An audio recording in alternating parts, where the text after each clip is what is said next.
Mark Sanders is an engineer and industrial designer who's best known for his creative design of folding bikes. His first bike originated as a postgraduate design project. I'd gone back to college to study industrial design engineering as a postgraduate, and I needed a project, and I also commuted from Windsor into London, and so something that combined cycling with other forms of transport seemed ideal. To get started, he drew up a specification of how he wanted his bike to perform, and then made a detailed review of the state of the art in folding bikes. I then immersed myself in the problem and just thought about it the whole time. And there are lots of folding bikes, but they all try and be as small as possible. Seeking a new and simpler concept, he was inspired by another folding transport device, the baby buggy. The key thing about the McLaren baby buggy is when it's folded up, it's not actually as small as possible, but it's long and thin. And it's like a walking stick with wheels on the end. I thought, well, why not apply that concept to a folding bike? Instead of trying to fold it really small, make it long and thin with the wheels together at one end. Sketching played the crucial role in Mark's exploration of how to turn his basic idea into a concept design. Like the process before, I immersed myself in the problem and really tried to think of every possible way of making a structure that could fold up into a log. I didn't really worry about which ideas were good and which ideas were bad. I just got down as many ideas as possible at this stage to really try and cover the whole of the area. To decide which of his many concepts might work, he needed to categorise them and narrow them down using the criteria in his specification. It boiled down to basically two shapes, the triangular shape and an X-type configuration. And so what I did here was to put the different drive arrangements along the different frame arrangements and check back that they all must fold into a long, thin shape. There were also practical and engineering factors to consider. For example, we can't have a chain which crosses a joint or a belt which crosses the joint, and so some ideas were automatically thrown out due to these practical considerations. The next step was to make some very simple models. Sketches for something very three-dimensional, like a bicycle, have their limitations. And the only way to really explore how, for example, three tubes might be realigned into a long, thin stick is to make models. And so the little wire models were an ideal way of exploring, very quickly, these three-dimensional shapes. Mark decided that the triangular frame was the way to go. I really wanted to have something which hadn't been done before, because one of the ideas was to patent the design and try and put it into production myself. And so I didn't want to infringe anybody else's patent. It had technical advantages too. A triangle is inherently stiff and is basically just three tubes and three joints.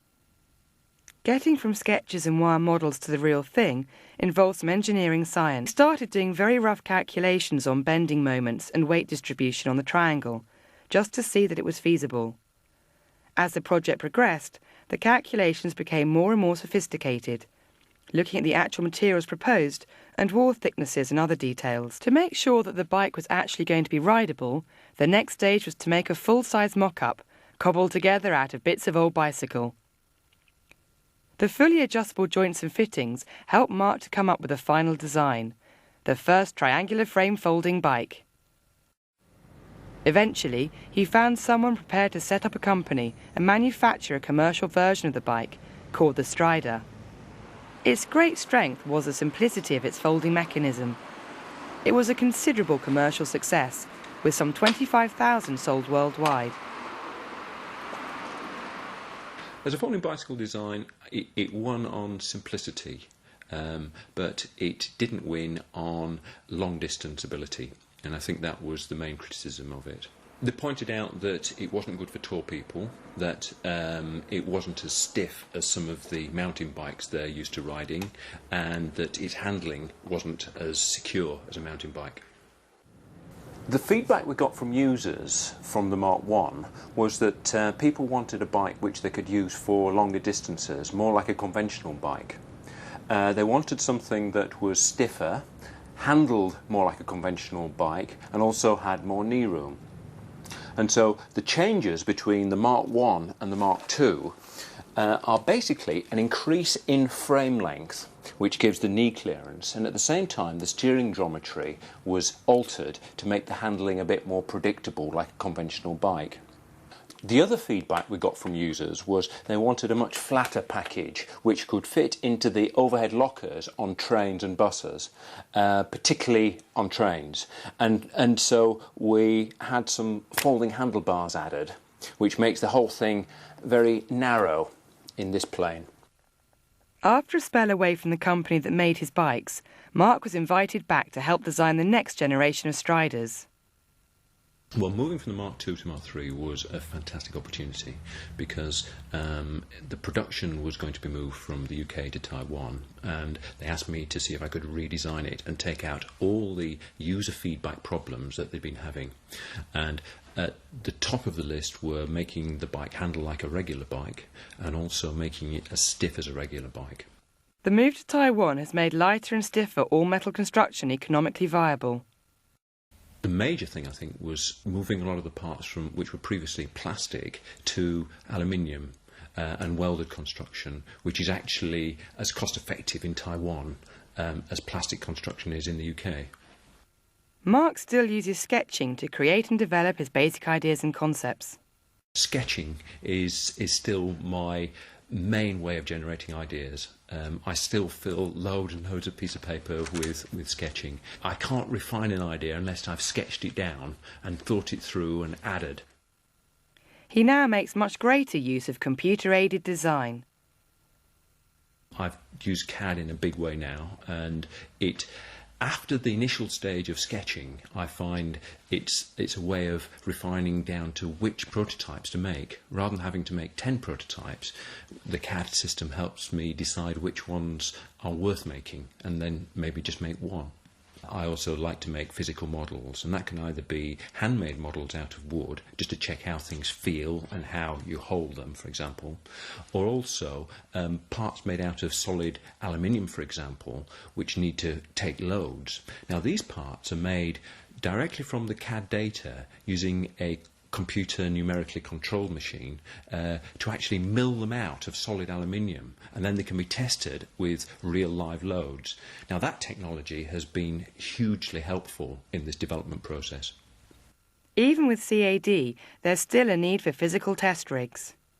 The full-size test rigs are absolutely vital because handling is such a subjective thing. There's no way a computer could simulate what a bicycle feels like to ride. No way. It may be able to work out the stiffness, but it doesn't give you the feel of a bicycle. And so the only way is to make a test rig. And I particularly like fully adjustable test rigs where things can be subtly changed to see the effect on the handling. This is the adjustable test rig that was used to optimise the frame geometry to make the handling really good for the Mark III. Every aspect of the frame is completely adjustable, from the steering axis to the length of the tubes and also the height of the handlebars. And using this and lots of hours of testing using riders who hadn't ridden the Strida before, we found the optimum steering geometry. And in fact, it was quite different from what all the theory suggested. The production version of the Mark III incorporates all the optimum features from the test rig. As far as the ride goes, it feels much more like a non-folding bike. It's still really fast to fold. And now a magnet has been added to pull the wheels firmly together when the bike is being wheeled along. But the Mark III is far from the end of the line for the Strida. My personal ultimate goal is not actually to make it more complicated, but to keep it as simple as possible and ideally make it as light as possible. One of my driving philosophies is to make design affordable, in other words, design within reach. And so one ideal thing for the Strida would be to keep the costs down so that it's an affordable, useful product that a lot of people can get benefit from.